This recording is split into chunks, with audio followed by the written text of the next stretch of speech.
हाँ स्टूडेंट्स, आज quadratic equation का ये सेशन शुरू कर रहे हैं। क्वाड्रेटिक इक्वेशन आप समझेंगे क्वाड्रेटिक इक्वेशन क्या है।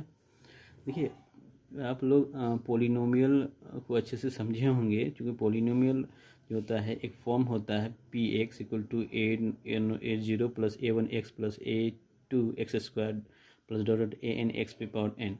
ये जो होता है ये पोलिनोमियल होता है। ये पोलिनोमियल देखिए, P X A zero A one X square plus A two x square A N X power N, ये है पोलिनोमियल। ठीक, तो पोलिनोमियल है तो इसमें क्या है, इसमें इसकी जो पावर ऑफ एक्स जो होता है ये आपका देखिएगा, ये पावर ऑफ एक्स, ये पावर ऑफ एक्स, एक्स का पावर यहाँ कितना है, एन है। N X power of X कितना है, एन है, तो इसी को हम कहते हैं डिग्री। ये क्या हो गया आपका डिग्री। तो इसका इस पोलिनोमियल का डिग्री कितना है, तो एन डिग्री है। ठीक, अब देखते हैं, अगर N, if N equal to one, N की जगह पे अगर वन होगा तो ये जो पोलिनोमियल होगा, ये भी आप पढ़े होंगे, तो ये होगा ए ज़ीरो प्लस ए वन एक्स, ये भी एक पोलिनोमियल होगा। लेकिन इस एक्स का जो पावर है वो कितना है, एक्स का पावर कितना है, वन है, अर्थात यहाँ डिग्री जो है इसका डिग्री वन है। तो जिस पोलिनोमियल का डिग्री यानी कि पावर ऑफ एक्स वन होगा, तो उस पोलिनोमियल को कहेंगे लीनियर पोलिनोमियल, लीनियर पोलिनोमियल।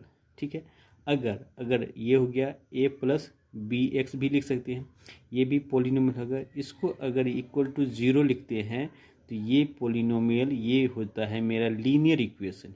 क्या होता है ये, लीनियर इक्वेशन। तो देखिए, हम लीनियर इक्वेशन में ए एक्स प्लस बी भी लिख सकते हैं, मतलब एक एक्स के का एक कोफिशिएंट होगा, गुणांक होगा, और प्लस एक कांस्टेंट है, तो ये लीनियर इक्वेशन होगा। अर्थात एक्स का कोफिशिएंट, ये जो लिखेंगे इसको क्या लिखेंगे, एक्स का coefficient, coefficient of X, coefficient of X equal to कितना है, ए है। एक के साथ जो भी मल्टीप्लाई, जो कांस्टेंट मल्टीप्लाई होगा उसको कहेंगे कोफिशिएंट ऑफ एक्स, और ये मेरा बी क्या है, कांस्टेंट है। ये हो गया। तो इस फॉर्म में जब भी कहीं रहेगा, जैसे two x plus five equal to zero, तो ये क्या हो गया, एक लीनियर इक्वेशन हो गया। तो इस पोलिनोमियल में जिसका डिग्री वन होगा तो वो लीनियर इक्वेशन होगा, लीनियर फॉर्म होगा, लीनियर पोलिनोमियल होगा। अगर ये two x plus five equal to zero या x plus b equal to zero इस फॉर्म में अगर है तो ये लीनियर इक्वेशन है। तो लीनियर इक्वेशन के अगर ग्राफ हम बनाते हैं, मान लेते हैं इस पोलिनोमियल को, इस ये पोलिनोमियल आपका ये है पी एक्स इक्वल टू एक ये होगा टू एक्स प्लस थ्री, ये भी हो सकता है, या टू एक्स प्लस वन, कुछ भी। अगर इसको y equal to two x plus three मानते हैं तो ये एक लीनियर इक्वेशन हो गया। ठीक है, लीनियर इक्वेशन होगा। तो लीनियर इक्वेशन का ग्राफ जब भी बनाएंगे ना तो वो स्ट्रेट लाइन में होगा। ये इसका ग्राफ, लीनियर इक्वेशन का ग्राफ कैसा होगा, स्ट्रेट लाइन में होगा, स्ट्रेट लाइन हो गया।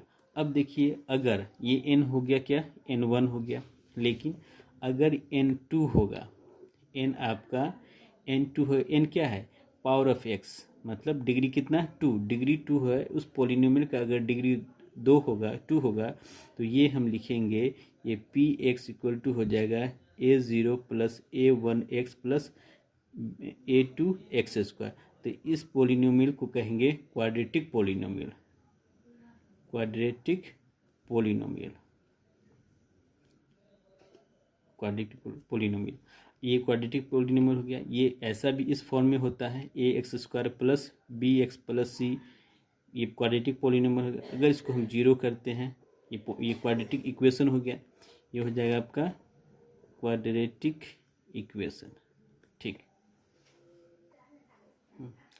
क्वाड्रेटिक पोलिनोमियल, क्वाड्रेटिक पोलिनोमियल मेरा ये भी, अगर P X equal to Y लेते हैं तो ये होगा मेरा, अगर X square plus two x plus one, अगर ये मेरा क्वाड्रेटिक पोलिनोमियल है, तो चूँकि हम लीनियर पोलिनोमियल में देखें उसका जो ग्राफ होगा वो कभी भी ग्राफ निकालेंगे तो स्ट्रेट लाइन हो गया। जैसे लीनियर में हम क्या बोले थे, y बराबर एक्स प्लस वन, ये क्या हो गया, लीनियर पोलिनोमियल हो गया। P X equal to zero, P X equal to यहाँ लेते हैं तो ये लीनियर पोलिनोमियल हो गया। अगर इक्वल टू यहाँ जीरो लिखें तो लीनियर इक्वेशन हो गया।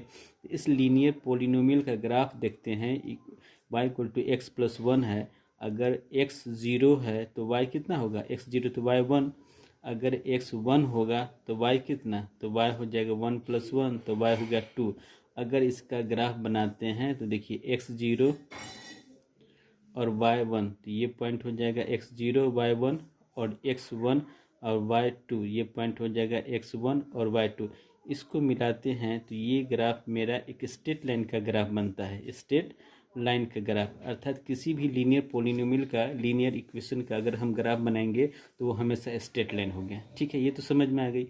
अब रह गई बात ये क्वाड्रेटिक इक्वेशन, क्वाड्रेटिक पोलिनोमियल की बात हो रही है। तो क्वाड्रेटिक पोलिनोमियल अगर ऐसा है, ठीक, एक एग्जाम्पल में समझते हैं। तो इसको अगर सॉल्व करेंगे तो x + 1 का होल स्क्वायर इक्वल टू ये y इक्वल टू x + 1 का होल स्क्वायर हो गया। इसको सॉल्व करते हैं। इफ़ अगर y 0 होगा, देखिए वहाँ y 0 होगा तो ये कितना होगा, x + 1 का होल स्क्वायर इक्वल टू 0। ठीक, तो x + 1 इक्वल टू 0, तो x का वैल्यू 1, मतलब y 0 तो x कितना, तो -1। अगर x होगा 1, अगर x यहाँ 1 सॉरी y 1 लिखते हैं तो देखिए क्या होगा, 1 इक्वल टू x + 1 का होल स्क्वायर। ठीक, अब इसको सॉल्व करते हैं तो 1 इक्वल टू, इस दोनों तरफ स्क्वायर रूट करेंगे तो ये प्लस माइनस x + 1, तो ये हो जाएगा स्क्वायर रूट, यानी कि डायरेक्ट इसको सॉल्व करते हैं तो ये प्लस माइनस होगा। तो x + 1 इक्वल टू +-1। अगर पॉजिटिव लेते हैं, फॉर पॉजिटिव लेते हैं तो x + 1 इक्वल टू 1, तो x इक्वल टू 1 सॉरी 0। तो अगर y 1 है तो x कितना, 0। फिर अगर निगेटिव इसका लेके चलते हैं 1 + x इक्वल टू -1, तो यहाँ x इक्वल टू ये भी इधर जाएगा तो -2। तो देखिए y अगर 1 है तो उसका दो वैल्यू, या एक तो x 0 भी होगा और x बराबर -2 भी होगा। तो इसको अगर ग्राफ में हम देखते हैं तो देखिए पहला देखते हैं x y 0 x -1, तो y 0, तो y 0 तो x -1, x हो गया आपका यहाँ पे 0, तो y 0 और x -1 ये हो गया। अब देखिए पहला दूसरी कंडीशन है y 1, तो y 1 होगा तो x मेरा कितना 0, तो y तो ये होगा 0 और 1, और उसके बाद x कितना -2, x -2 -1 -2, तो ये पॉइंट होगा, तो ये हो जाएगा आपका -2 और y 1 का मतलब ये 1। अब देखो इसको ऐसे मिलाते हैं तो ये मेरा ऐसे होगा, फिर आगे भी पॉइंट निकालेंगे तो ऐसे ही जाएगा। तो ये ग्राफ जो होगा, यानी कि क्वाड्रेटिक पोलिनोमियल का ग्राफ जब भी बनेगा, क्वाड्रेटिक पोलिनोमियल या क्वाड्रेटिक इक्वेशन का जब भी इसका ग्राफ जब बनाएंगे, ये हमेशा कर्व होगा। तो ये कर्व कैसा होगा, तो इस कर्व का नाम होता है पाराबोला। तो ये पाराबोलिक होता है, ऐसा बनेगा कभी ग्राफ, ऐसे बनेगा, ऐसे बनेगा, ऐसे बनेगा। तो ये सब ग्राफ जो होता है ये पाराबोलिक होता है, जब भी ऐसे होगा तो ये पाराबोलिक होगा। तो देखिए लीनियर इक्वेशन में आप समझे, लीनियर पोलिनोमियल की बात करते हैं तो उसका ग्राफ चूँकि लीनियर नाम से ही होता है, रेखिक लीनियर, उसका ग्राफ हमेशा स्ट्रेट लाइन हो गया। और क्वाड्रेटिक इक्वेशन, क्वाड्रेटिक पोलिनोमियल के जब भी ग्राफ बनाएंगे तो वो ग्राफ हमेशा कर्व होगा, पाराबोला होगा। ये समझ में आ गया। अब इक्वेशन की बात कर रहे थे, इक्वेशन में देखिए ये क्वाड्रेटिक इक्वेशन, ये क्वाड्रेटिक इक्वेशन का जो फॉर्म होता है, फॉर्म ऑफ क्वाड्रेटिक इक्वेशन कैसा होगा, ax² + bx + c equal to 0। ये मेरा क्वाड्रेटिक इक्वेशन होगा, a form of ax² + bx + c equal to 0, a form of ax² + bx + c equal to 0, ये क्वाड्रेटिक इक्वेशन होगा। अब देखिए यहाँ पे लिख रहे हैं a नॉट इक्वल टू 0, यहाँ a कभी 0 नहीं होगा, क्योंकि यह a 0 होने का क्या मतलब, अगर 0 होगा तो क्या होगा, तो अगर यहाँ पे a 0 होगा, अगर a 0 लेते हैं तो a 0 लेते हैं, ये पार्ट मेरा टोटल 0, तो क्या बच गया मेरा bx + c इक्वल टू 0। और यहाँ x का पावर कितना है, x का पावर 1, यानी कि डिग्री कितना 1। तो जब x पे पावर 1 होता है, इसका डिग्री 1 होता है, तो इसको कहते हैं लीनियर इक्वेशन।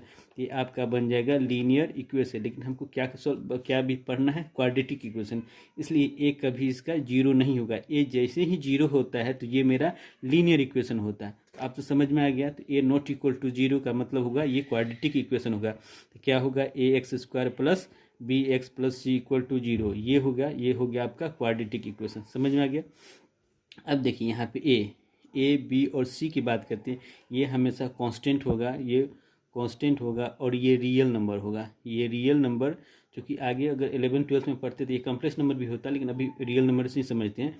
ये आपका क्या होगा, रियल नंबर होगा। A B C real number होगा। ए की जगह पे 2 होगा, 3 होगा, बी की जगह पे कुछ भी हो सकता है, 2 4 5, सी की जगह पे कुछ, तो ये मेरा रियल नंबर हो गया। सॉरी, तो ये क्वाड्रेटिक इक्वेशन हो गया। तो क्वाड्रेटिक इक्वेशन, तो a form of a x square plus b x plus c equal to zero, यह क्वाड्रेटिक इक्वेशन होगा। इसमें ए कभी जीरो नहीं होगा, अगर जीरो होगा तो वो लीनियर इक्वेशन होगा, अगर जीरो नहीं है तो ये क्वाड्रेटिक इक्वेशन है। और बाकी ए बी सी जो होता है, जो कांस्टेंट है, ये रियल नंबर हो गया। ठीक, तो रियल नंबर हो गया। अब देखिए यहाँ पे a x square plus b x plus c equal to zero, quadratic equation का एक एग्जाम्पल लेते हैं।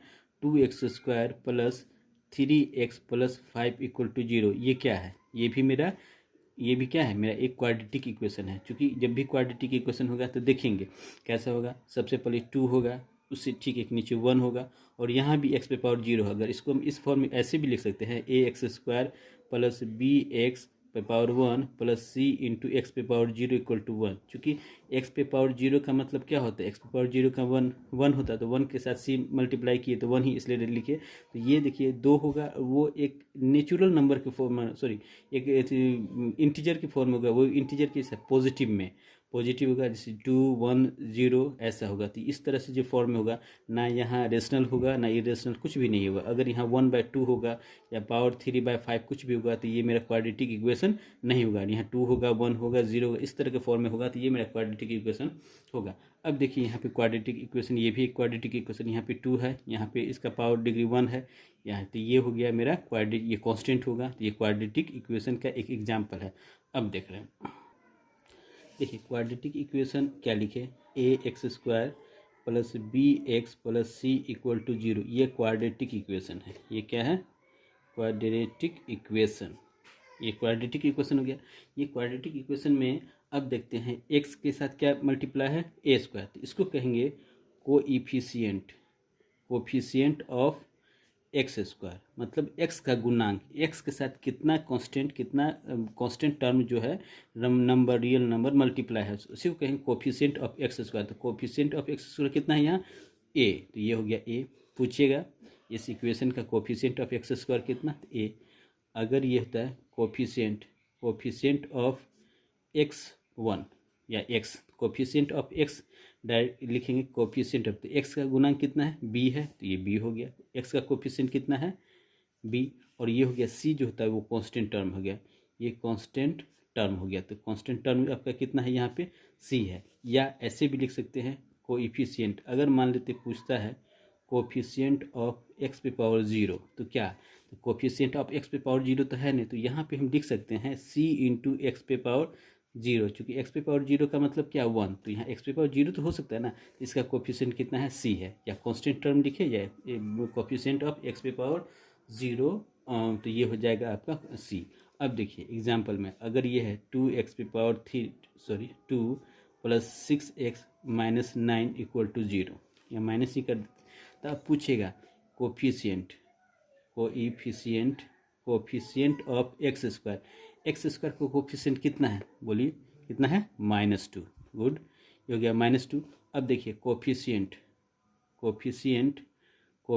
ऑफ एक्स, एक्स का कोफिशिएंट कितना है? 6, तो ये हो गया आपका 6। कांस्टेंट टर्म कितना है?